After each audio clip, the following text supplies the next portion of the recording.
Meneh kalau ngomong bau harum itu kan macem-macem, bau busuk juga macem-macem.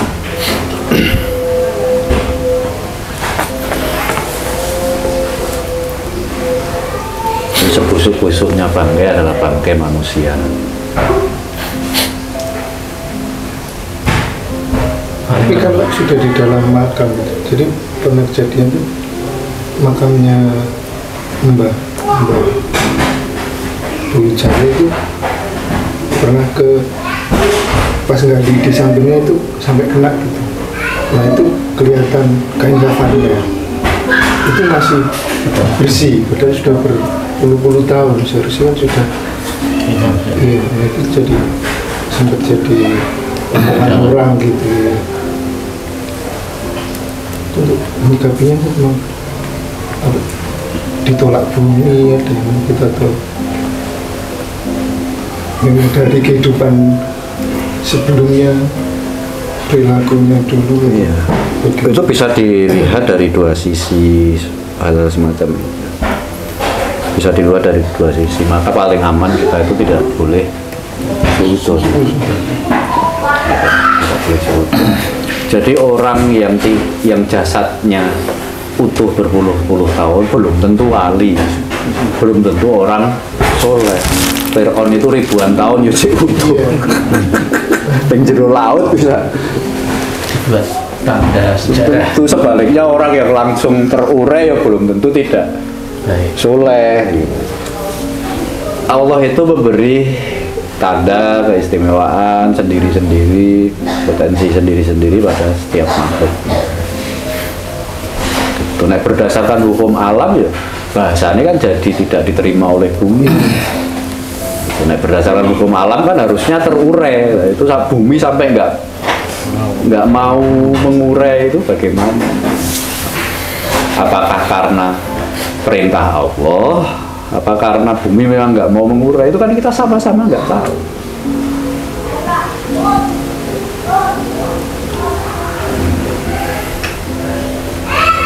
Ketoknya ya wis lah.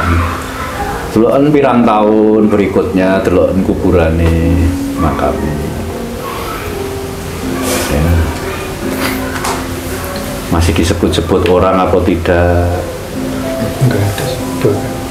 Disebut-sebut pun kan dua dirasani apa di puji-puji. Oh daerah edit ya disebut-sebut terus. Fir'aun ya disebut-sebut terus. Setiap tahun diputar kabar.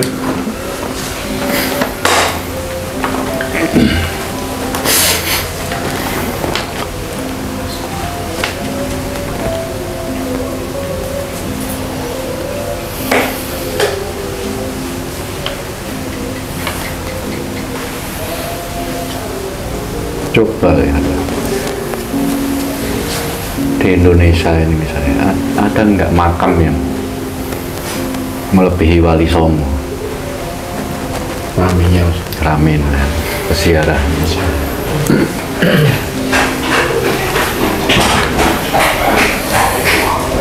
Jadi Allah memberikan bukti-bukti sendiri sesuai dengan zaman.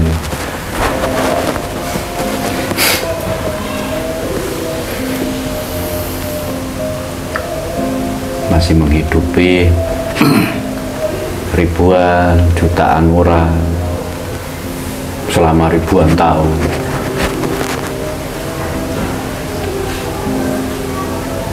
Kita yang masih hidup saja nggak menghidupi keluarga, ini kangelan.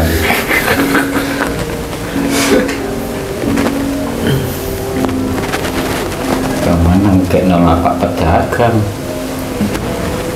Wah, ke lingkaran ekonomi nih Wali Songo, travel, bis, bahan bakar, BBM.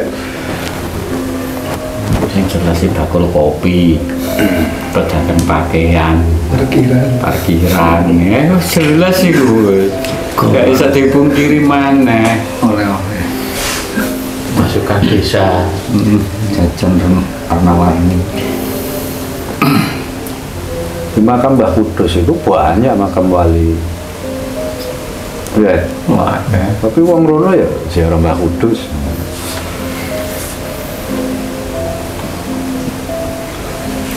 Mbah Kampel, Mbah Kudus. Jombang nanti Batur.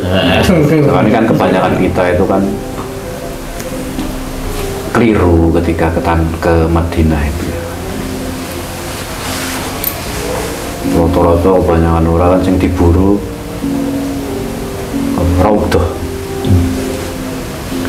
Diburu Raudhah dhisik. Kudu Rasulullah ya dhisik.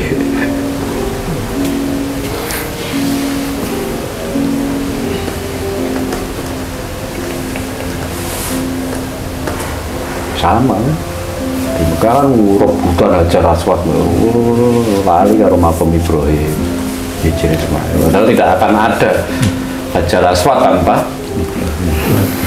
Ibrahim. Masih ngurung-ngurung di TNI ya. Untuk mencoba Hajar Aswad rela pitek-pitekan, ikut-ikutan. Pak Ibrahim nganggur gak orang sing nyedeki, Mas. Padahal yang sebelah ya.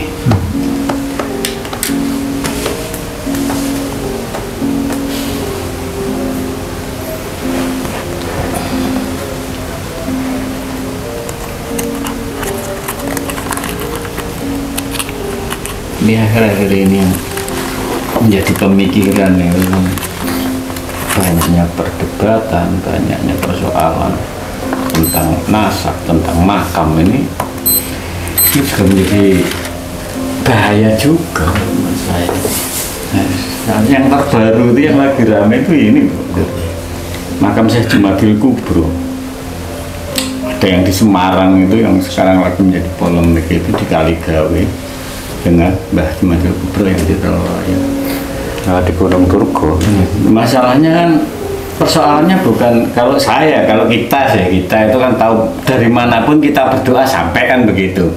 Hanya persoalannya kalau ini lama-lama dikelola menjadi sebuah konflik, ini yang kadang saya menjadi begini ya bahaya juga, karena mau nggak mau pasti akan menjadi konflik lama-lama itu, konflik kepentingan, terus konflik sektoral, kewilayahan, saling klaim, yang menjadi bahayanya ke depan itu seperti itu kalau bagi saya. Kalau soal makamnya, soal doanya itu menurut saya tidak ragu.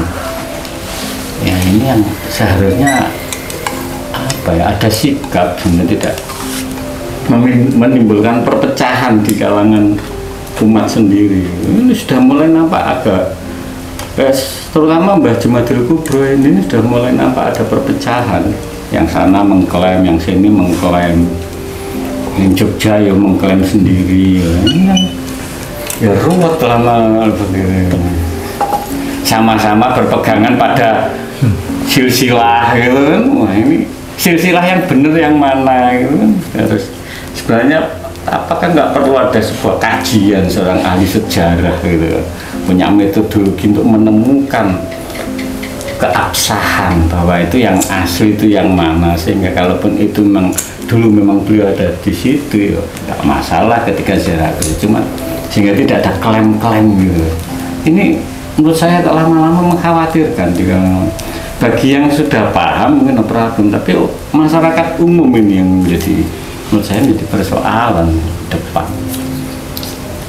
Itu sudah mulai nampak di luar nasab ya, yang lagi rame itu soal makam juga ya. Kalau saya itu malah berpikir sebaliknya. Karena dalam sejarah ini tidak pernah ada orang bertempur berbunuh-bunuhan karena nasab, sejarahnya banyak. Tapi orang bertempur berbunuh-bunuhan berkonflik karena makam itu belum ada sejarah. Jadi saya malah berpikir itu bagian dari kebesaran Allah dalam menunjukkan makom kekasihnya. Gitu ya, makom kekasihnya. Jadi neng wis mati lo neng gini ngei manfaat, neng gini ngei manfaat, neng gini manfaat.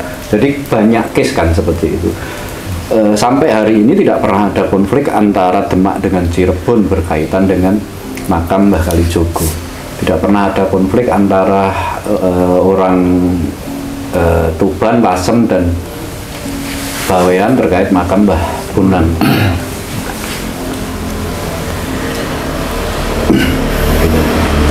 Itu kalau nasab sejarahnya di mana-mana sejak dulu mesti berdarah-darah. Yang perlu kita khawatirkan itu yang segera perlu ada tindak lanjut, tidak perang opini itu konteks nasab, bukan pada konteks makam.